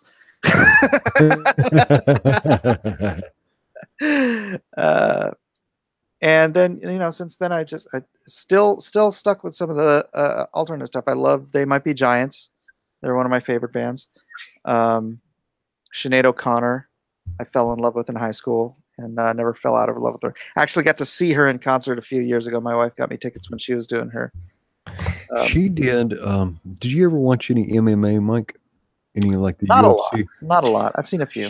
She did the walkout song for one of the fighters. She did it live. Really? So it was that Irish fighter. His name escapes me at the moment, but she actually did his walkout song, and the walkout song that she did for him was called the Fongy Dew. Yeah, she got real eclectic in her style. Like she started bringing in like a lot of reggae flavor and stuff like that, which, after she was diagnosed bipolar and they started putting her on lithium and stuff, it really just kind of toned down her voice. I mean, she still has a beautiful voice, but if you go back and you listen to Lion and the Cobra, or like what was the other album? Nothing Compares to You, or even the album where she did nothing but covers. Oh my gosh, the voice of an angel. And it was all, I mean, the instrument itself was one thing, but it was the pain. I mean, she had a rough upbringing, and it was the pain that you could hear in her voice that it was just it could just bring you to tears. It's freaking the most amazing talent. One of, if not the most amazing talents I can even remember. So what's the what song is the soundtrack for this scene here? Is it Welcome to the Jungle? Ooh. Ooh, that could be good.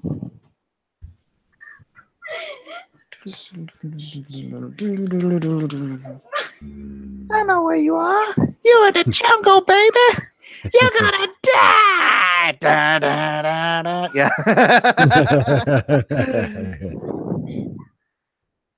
Yeah, that'd be good. What else could be the? What else could be the? Born. Somebody saying maybe born to be wild.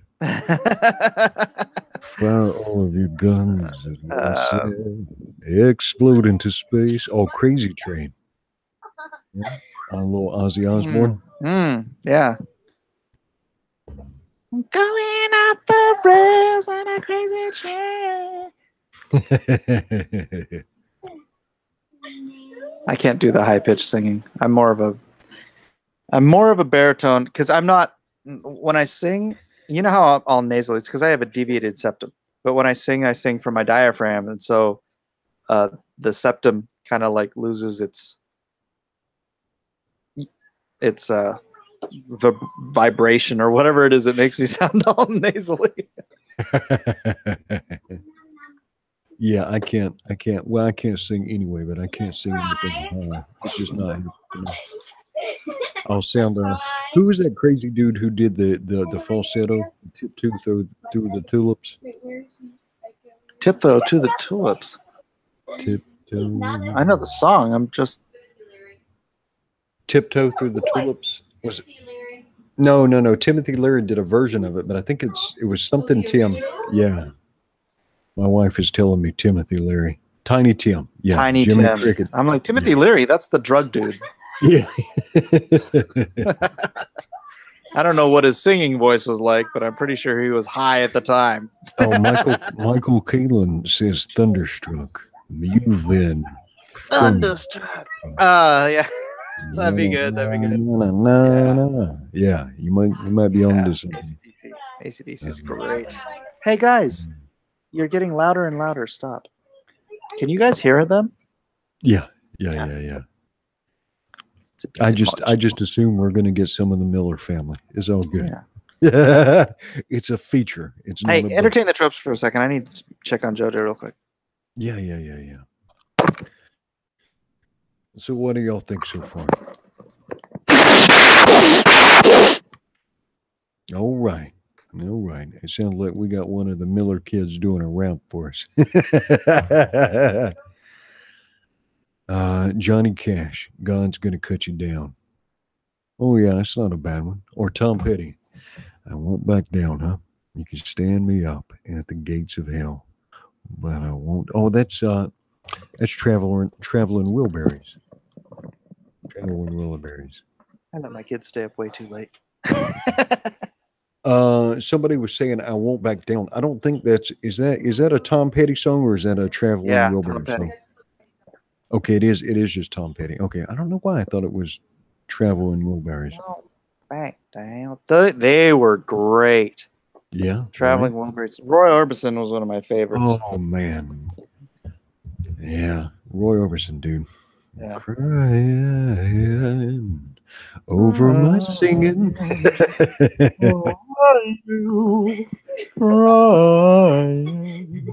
over you. Yeah. I was crying. Yeah.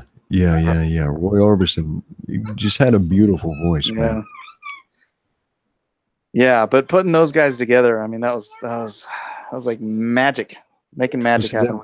All right, so that was Roy Orbison, Tom Petty, George Harrison, and who am I forgetting? Roy Orbison, Jeff Lynne. Oh, Jeff Lynne. That's who I'm forgetting. Yeah. Oh, use Big Iron. Victor the Ripper. When you say Big Iron, are you talking about Marty Robbins? You know who Marty Robbins is? No. He's a country singer, but it was more like ballads.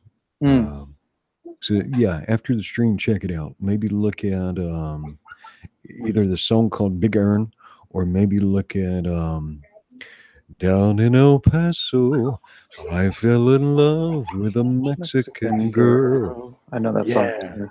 Yeah. That's Marty Robbins. He sung like ballads though, like stories. Yeah.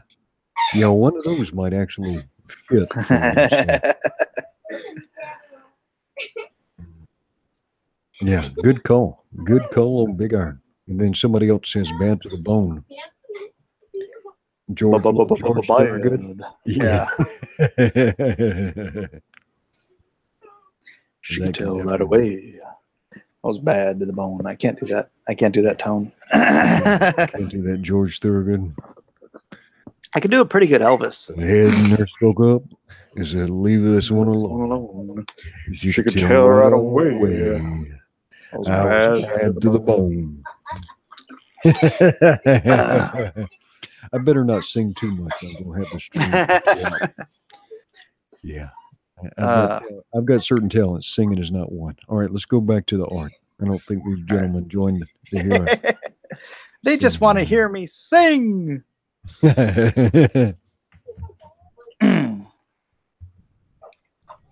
right, what do you want to see? Bones cracking? Crack-a-lacking? Hey, Kyle Ritter. Hello to you. Kyle Ritter. Hey, Kyle, you got to type hi to Kyle. Yeah, I'm going to do that right now. Kyle Ritter. I wonder if he's got like a screen reader that can pull off annotations live. Not live. No, he can only do it. If he watches YouTube videos, they have to be closed or captioned after the fact. All right, getting back into the art. Kyle cannot appreciate my singing. Yeah, I know it's great because Kyle has no idea what I sound like either, so it's kind of cool. Because of that particular challenge, it actually strips away some of the nonsense. Yeah, Kyle's just coming at you like a dude. Oh, actually, let me do that so it's not. I was going to switch it so it's just the art, but it doesn't really matter. That way people can see the silver fox in action. Yeah, so the anatomy here is good. Let me see his face though. Let me see that look on his face. Is it not the I'm not the not a MS-13 member, but his face, Lone Star's face when he's breaking those. This one or down here? The next one. This one. You remember this lesson. So he's got a little bit of a grimace. Yeah. Got that determination.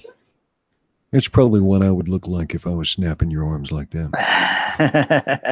You'll remember this lesson, Mike Miller. No, Daddy needs to draw so we can eat.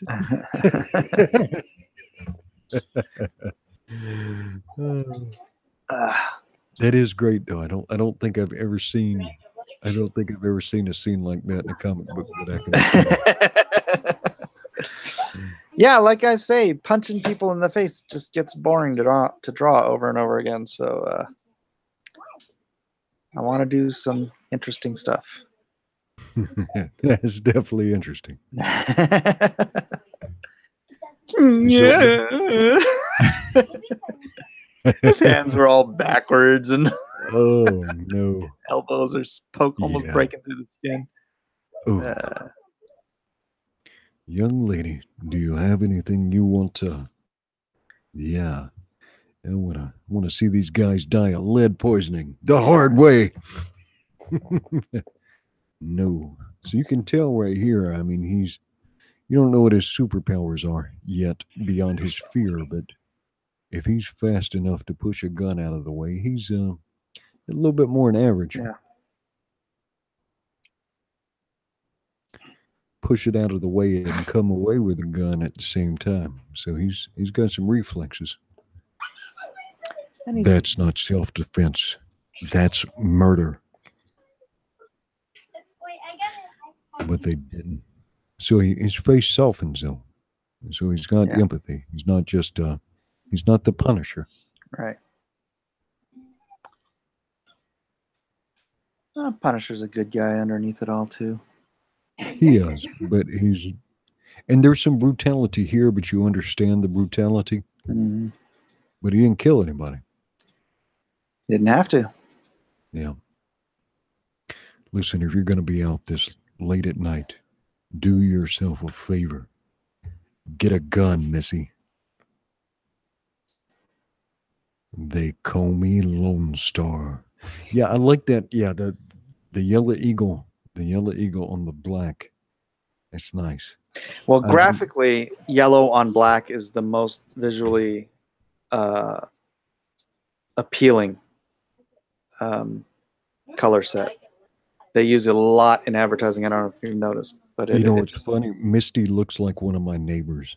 Oh, really? So, yeah, my neighbor looks like Misty in about 10 years. A little bit thicker, but yeah, they could actually be cousins or sisters. Yeah, that's funny.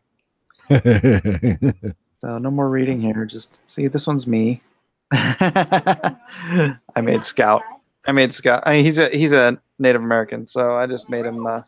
Oh, nice. Can you zoom in a little bit? Just a little bit. So there you go. There's the Mike Miller insert. There he is. And then this one's named Brando because he resembles Marlon Brando, or nicknamed Brando because he remembers. Nickname Brando. That's his nickname. It's his nickname and his team name. So, yeah. So obviously he's called Lone Star because that's the name his fellow Navy, or not? Yeah, that's the nickname he got in the Navy because he's from the Lone Star State. So, what is the emblem on the gentleman's T-shirt there in the front? This one? Brando? Yeah, that looks familiar. I think I just made that one up. Brando's power is persuasion. And so I was trying to kind of symbolize like something that's out of sync. Right. Like not the way it would be naturally. Like, if you turn it, then everything would just go through straight. Like if you turn the middle one 90 degrees, the line would complete and go through straight. So I was like, it's just kind of, I wanted them all to have T-shirt symbols, but not be like, so they symbolize their themselves as unique, but I didn't want to throw them in superhero costumes. You know what I mean? Yeah. No, because they're in military gear mostly. And this funny little tattoo set I put on Brando, it's something I drew on my arm while I was sitting in church one day. and then I was like, oh, that looked cool on one of the characters. So I drew it on Brando. So, all right, we've got a couple of questions. Sketch therapy. It sounds like weaponized nerd rage. He said nerd rage. I think he means weaponized nerd rage. Is he here? He wants to get you on his show. Well, sketch therapy's in chat, but it sounds like he was talking with weaponized nerd rage. Oh, and nerd rage wants to get you on his show. I think sounds good to me. I'm getting at that. Yeah. He said, "I'm so pumped. He totally wants you on the show." Which is the one? Sketch therapy is my PR guy. Nice. Grant Hall says, which is the one that's going to get named by the person who backed at 2000? Probably Killjoy. This guy right here. It depends on the name I get, because they're of different backgrounds. So if she gives me a Hispanic name, I'll give it to Hothead because he's Hispanic. I know the SJWs want to think they're just all white men, but no, they are actually of different nationalities. So, all right, Dennis Peruk. I hope that's Peruk, Dennis. He says Blacklist Universe. Mike Miller, when can we order that Lone Star shirt? Something I do need to get on because I'm probably gonna have it available through Crypto Fashion. So Crypto Fashion. Yeah. Yeah, I think that one would sell, man, because it's just such. I'm probably gonna grab this image right here, and then blow it up and redefine it, and then use that for the Lone Star logo because it's such a straight on shot right here. And then Mr. Thundero is a favorite of the classic design. He says, I still think that the punching Hitler top should be Lone Star's main outfit. So he liked that. He liked that more superhero version.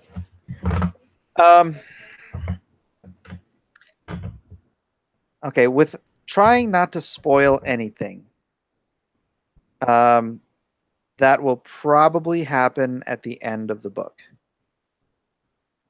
Just the top, though, not like the whole tights and stuff.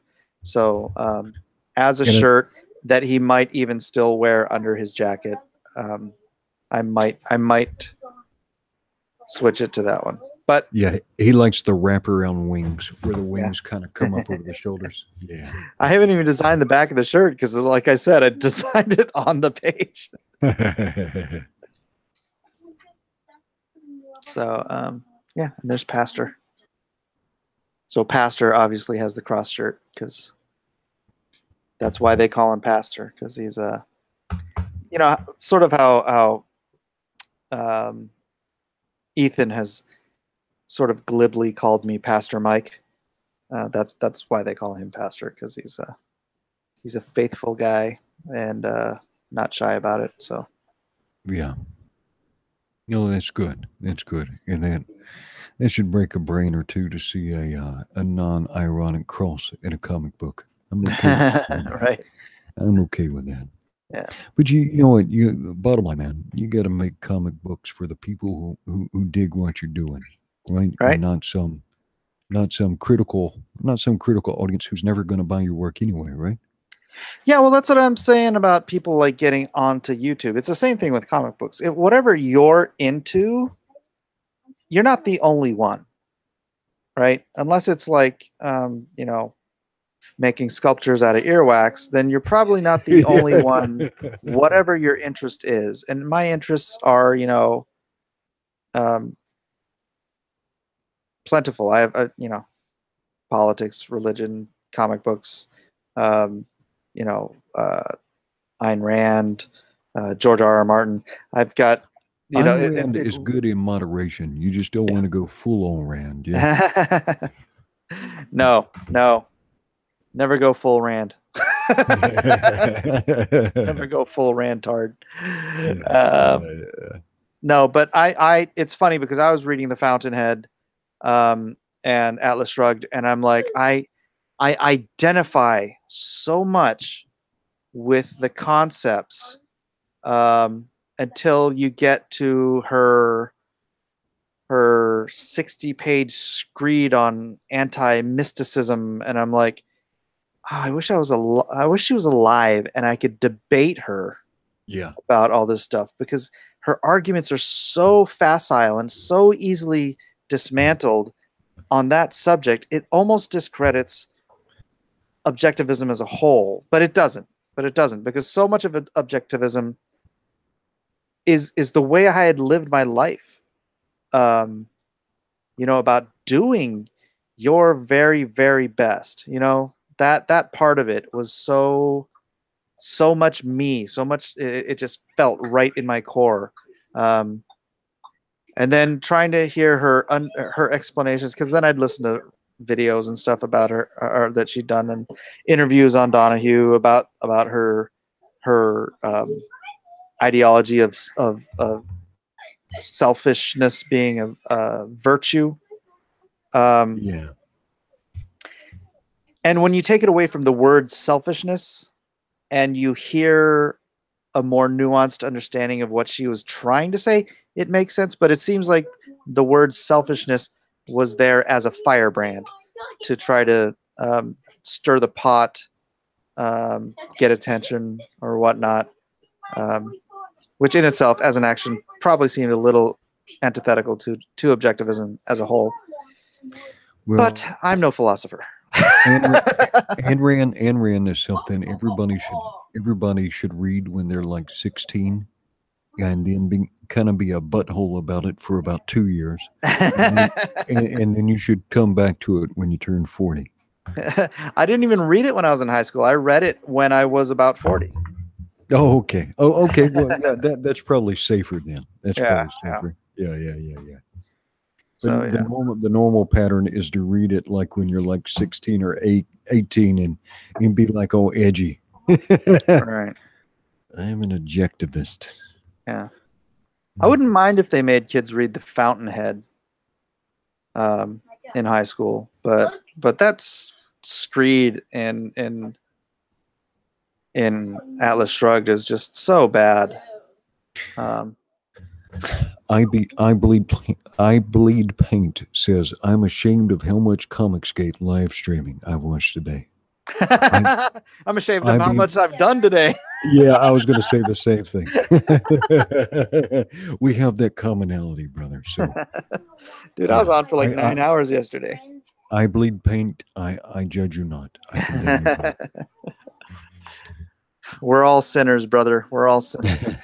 Yeah. I shall not cast the first stone. No. Yeah. And I like this. I mean, it seems a little silly, but the last panel here, where he's just going, peace out. For some reason, I just really like this panel. Like, of everything on this page, it's got action and you've got cool planes and everything. I'm just like, oh, I like this panel. Just like, peace out. Peace out. So what is the pastor thinking about here? Oh, pastor's telling him to oh gosh, I forgot.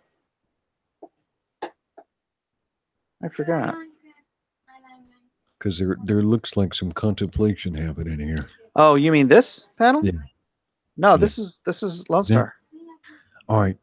So walk me through this because my eyes are getting a little lost here. There's something happening here, and it might be just because I'm tired. He's having the flashback dream. Okay. And then his friend Spitfire gets killed in front of his eyes. Okay. And then so see, he's giving a thumbs up to Spitfire here. Okay. Gets killed, and then he just kind of, like when you're like moment right there. He's in that moment because I know that feeling when you're like putting your thumbs into like the sockets of your eyes. Yeah. Yeah. Okay. And so he feels motivated to get up and do something. And pastor's just looking at him and doesn't look like there's an exchange or is there here? Yeah, a little bit. Just sort of a, make sure you're back before briefing. Yeah. Peace. Because, he'll go out all night. But he's already come back in once, so. Yeah, and then he goes, you haven't seen the rest of it, huh? But all the way through page 20? No. All right, well, I'm not going to show it here. Yeah, don't do that. Let's not spoil anything. All right, let's wrap up this screen sharing here. All right, let me check one thing. I'm gonna have to get going here in a minute because I got to get up at 4 a.m. Yeah, I'm getting pretty tired myself here. All right, so we're at 21:35 or 21:325. So we've been getting this thing out on YouTube. We've been getting it out on Twitter. Really want to help Mr. Miller get up to something good, get a big number so that he can afford to finance not just this comic book, but really kick off the Blacklist universe. So if you've got a friend or some people who might dig this idea and maybe they're not catching it on social media or not catching it on Twitter, share it out on, you can share this Indiegogo out on Facebook, maybe talk about it with somebody at the comic book store. But let's get this thing big. Let's get this thing big so we can see the whole Blacklist universe. Maybe we can see the nuclear family and everything that might come after. Sounds good to me. Let's see. That's the best part. What's the best part on the shoulders? Grant Hall says, when naming your characters their superhero aliases, how do you make sure not to use names already taken? I've always struggled in that area. Well, I don't know. I've got a character which, oddly enough, is also in the Jawbreakers. I mean, he's not, but the name is Devil Dog. But Devil Dog is also, I think, a Marvel character and a DC character. But I just didn't care because it's more the name of the book than it is the name of the character. But he's an ex-Marine, so and he's an ex-Marine that's been saddled with a devil, a demon. So it just made too much sense to, not to name him, or it wouldn't make any sense not to name him Devil Dog. So yeah, it is a struggle. I get you. Are you ready to show this thing at the con? You're putting in some print orders tomorrow, right? Oh yeah, thanks for reminding me. All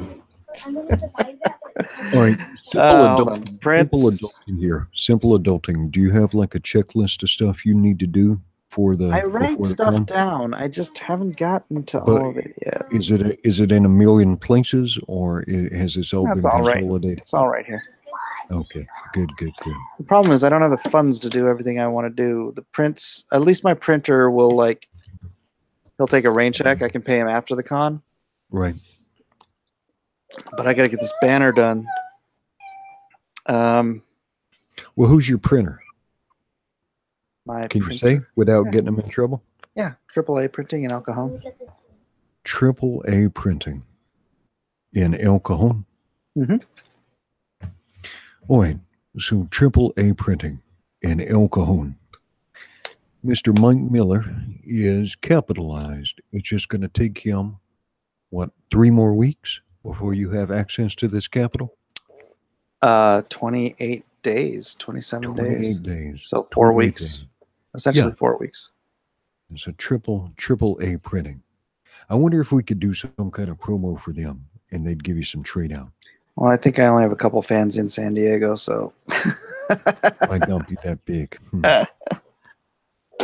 Yeah.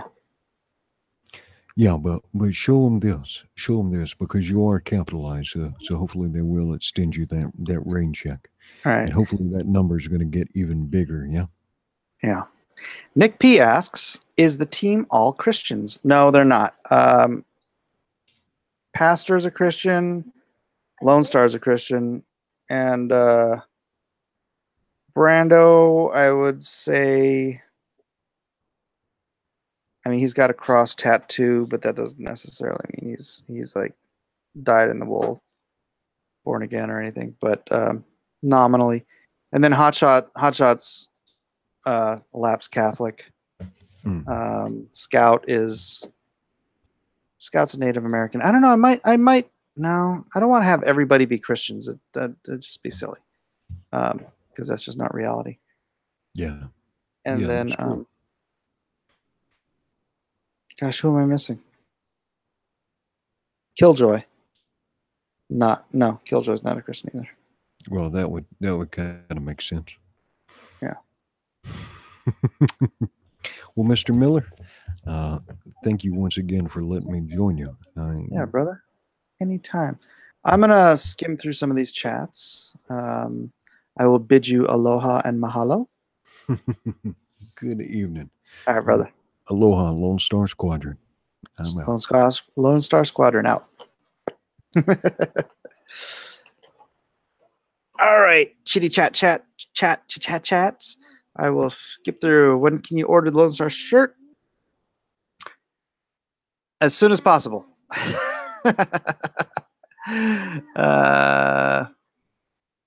Which one is going to get named? You got to ask that. Nice to know, Edwin. I wonder if Kyle's still here. He's probably not still here, right? Weaponized Nerd Rage question. We already saw that. Wow, I already got some of these, huh? Dennis Paruk says, yes. Do they ever sleep?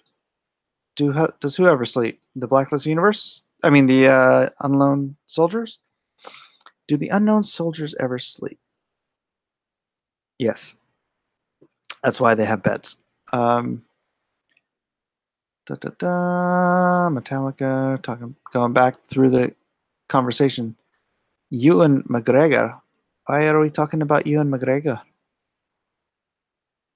All you need is love. All you need is love. Do you ever listen to the band The Gays? I've never even heard of them. The Specials. I never really listened to Specials. Oingo Boingo. Yeah. Maybe my band could do a musical intro for your channel if you like. Oh, that'd be cool. That'd be cool. I need to start doing some produced videos rather than just live streams all the time. Although they're fun, there's a lot more options with produced videos. So, those Mexican gangsters' pants aren't wearing jorts with socks pulled up to their knees. Izawaru, did I get it wrong? I didn't reference their pants. I just referenced their tattoos. Megadeth. You know, Dave Mustaine's a Christian, right? He actually, a friend of mine is his next door neighbor up in, what's that called? Mustaine has some horses up there. It's North County, San Diego. I can't remember the name of the town they live in. Love Herman's Hermits. I'm Henry VIII, I am. Henry VIII, I am. I got married to the widow next door. She's been married 7 times before, and everyone was an Henry. And she got me a Charleston chew. I'm a rectal man. It's not frozen. Oh, so I couldn't break it. Charleston chew? Yeah, it's got to be frozen so I can break it. I don't want to eat it on the. Go stick that in the freezer. A Charleston chew. Hey, don't. Classic rock. Edwin, you sound like a older version of Soldier 76. Gosh, I think my eyes are getting red or something. Does Lone Star watch the Three Stooges? Well, he certainly used to. Maybe something like, don't play with knives. That'll hurt yourself. You'll hurt yourself. Squirrel Girl is the epitome of human excretion. Let's see. Yeah, I think everyone thinks Yoink seems a little out of place. I was writing more on Andy Dwyer, Chris Pratt for that moment than anything else. So, golly, I do look tired. It's like Adam West Batmanish. Okay, everybody hates the Yoink. All right, I get it.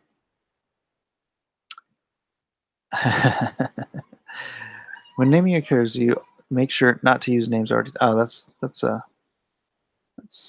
you're just repeating yourself because we didn't answer it the first time. Great insights, Mike. Interesting stuff. Thank you. He was mimicking Cecil's mustache. Cecil? Who's this Cecil guy everybody's talking about? That's more like, hey, Homer. That's kind of what Cecil sounds like. He sounds a little bit like Mo, except a little more high pitch. You just take Mo, and how do I get from Mo to Cecil? It's not that far apart, is it? Maybe Cecil's doing a voice. Chat is a little slow tonight. Yes, there's 56 viewers here. Our teacher was horrible. Hopefully she died. All right. I think Edwin got most of the good chat. So let's see what we got in the last few minutes before I bow out. My wife got home, so I want to spend some time with her. So everyone said good night to Edwin. Do they have a team name? Their team name is the Unknown Soldiers. That it is. Is it a Christian comic? No, it is a comic with some Christians in it. Not a Christian comic. Written by a Christian. So I don't know. How would you qualify that? No one reading it would sit there and think, oh, this is a Christian comic. But they're not going to think it's written by a Satanist. No worries, mate. Send the link. I'll be good. I promise. What link? I must have missed something. Just an incredible weekend, Mike. Congrats again. Oh, Nick. Thank you so much, man. You have gone above and beyond supporting this book. I mean, everybody, I thank everybody for supporting this book over this weekend. Since Saturday, midnight. Oh, you know what? It's been, I mean, in like 10 minutes, it will have been 48 hours. Let's see where we are ending our first 48 hours. Honestly, we haven't moved the needle much in the last hour or so, so I wouldn't be surprised if it's still stuck at 21,325. And we are at 21,325. So yeah, nobody's picked anything up in the last hour. But I mean, 48 hours, we are at 142% of the fixed $15,000 goal. So yeah, I appreciate every single person who gave $5, gave, you know, $2,000. Somebody bought something for $2,000. Nick, your wife's gonna kill you. But I'll be at your funeral, brother. I will. I promise. And I thank everybody who doesn't have the money but just shared and pinned the tweet and liked my pages.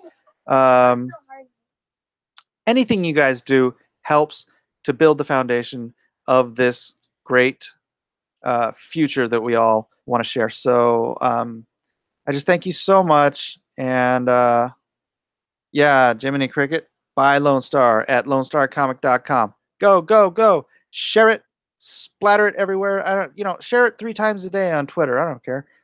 I do care. I want you to do it. I want you to go nuts. Like you just got converted and you can't help but want to tell everybody about your newfound faith. That's how I want you to feel about Lone Star. How I want you to feel about the future with Blacklist. How you guys are going to be here. You're going to be the first movers, and you're going to be like, I'm tired. That's all I got. I love you guys. You're funny on Friday, Grant. I appreciate you. Thank you very much. Go to your wife, brother. That's my plan. We love supporting you and what you do, Mike, and you, Edwin, together are hilarious. Keep fighting the good fight. I love chilling with Edwin and having these Aloha chats. We'll keep doing it. You guys keep watching, and we'll keep doing it. Thanks again. Love you. God bless. Aloha, mahalo, and shaka, brah. Oh, that's the wrong channel. I'm trying to find my thing. I'm dwindling. I'm going.